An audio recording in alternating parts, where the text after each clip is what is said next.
আলহামদুলিল্লাহি রাব্বিল আলামিন ওয়াল আকিবাতু লিল মুত্তাকিন ওয়াসসালাতু ওয়াসসালামু আলা আশরাফিল আম্বিয়া ওয়াল মুরসালিন। সংগ্রামী তাওহীদি জনতা, আপনারা নিশ্চয়ই অবগত আছেন যে ফিলিস্তিনে আমার ভাই এবং বন্ধুর উপর বর্বর হামলা চলতেছে। ফিলিস্তিন সহ বিশ্বের আনাচে কানাচে অনেক জায়গায় আমার মুসলমান ভাই বোনদের প্রতি অনেক ধরনের নির্যাতন চলতেছে। সংগ্রামী তাওহীদি জনতা, আমরা আজকে দুঃখ ভারাক্রান্ত মন নিয়ে আপনাদের সামনে হাজির হয়েছি। আমাদের বিশ্বে অনেক মুসলমান শক্তিশালী রাষ্ট্র রয়েছে যারা এখানে মুখে কড়া দিয়ে বসে রয়েছে। আমরা যুক্ত করতে বলতে চাই, মুসলমানি রাষ্ট্রগুলো যদি ওই কাফের বেঈমান রাষ্ট্রগুলোর প্রতি চোখ তুলে তাকায়, কাফের বেঈমানরা আঙুল তোলার সাহস পাবে না।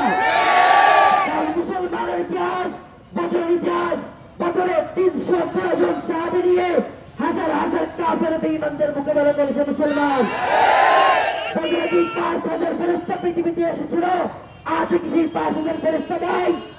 ইনশাআল্লাহ মুসলমান যখন একত্রিত হবে, কাফের বেঈমানদের মস্ত দূর হয়ে ভেঙে যাবে ইনশাআল্লাহ। সংগ্রামী তাওহীদি জনতা, আরেকটা বিষয় না বললেই নয়। আমরা ইদানিং লক্ষ্য করতেছি বিগত যে স্বৈরাচার বাংলাদেশে প্রবেশ করার চেষ্টা করতেছে, এই স্বৈরাচার যদি বাংলাদেশে প্রবেশ করে, বাংলাদেশেও দ্বিতীয় ফিলিস্তিন হতে সময় লাগবে না।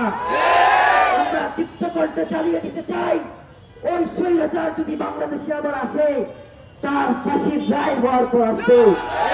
স্বৈরাচারের বিচার যারা এদেশে পুনর্বাসনের ব্যবস্থা যারা করবে, স্বৈরাচারের মতো তাদেরকেও দেশ থেকে বিতাড়িত করা হবে। প্রিয় সংগ্রামী তাওহীদি জনতা, আমরা চাই আমাদের দেশের মাটিতে কোন কাফের বেঈমানদের নিঃশ্বাস না পড়ুক। আমরা আজকের এই বিক্ষোভ মিছিল থেকে জানিয়ে দিতে চাই, যারা যুগে যুগে মুসলমানের উপর আঙুল তোলার চেষ্টা করেছে, তারা নমরুদের দিকে তাকাও। ধ্বংস হয়ে গেছে, বাঁচতে পারে নাই, তোমরা ধ্বংস হয়ে যাবে, বাঁচতে পারবে না।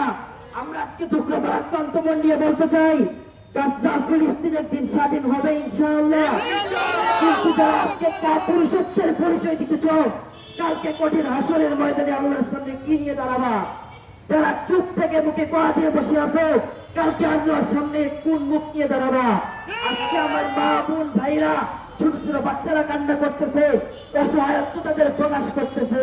যেদিন কালকে কঠিন হাসরের ময়দানে ওই মুসলিম বিশ্ব নামদারি কাফের বেঈমানদের দালালদের বিরুদ্ধে দাঁড়াবে, তাদের পালিয়ে যাওয়ার জায়গা খুঁজে পাওয়া যাবে না। আসসালামু আলাইকুম ওয়া রাহমাতুল্লাহি ওয়া বারাকাতুহু। আসসালামু আলাইকুম ওয়া রাহমাতুল্লাহ।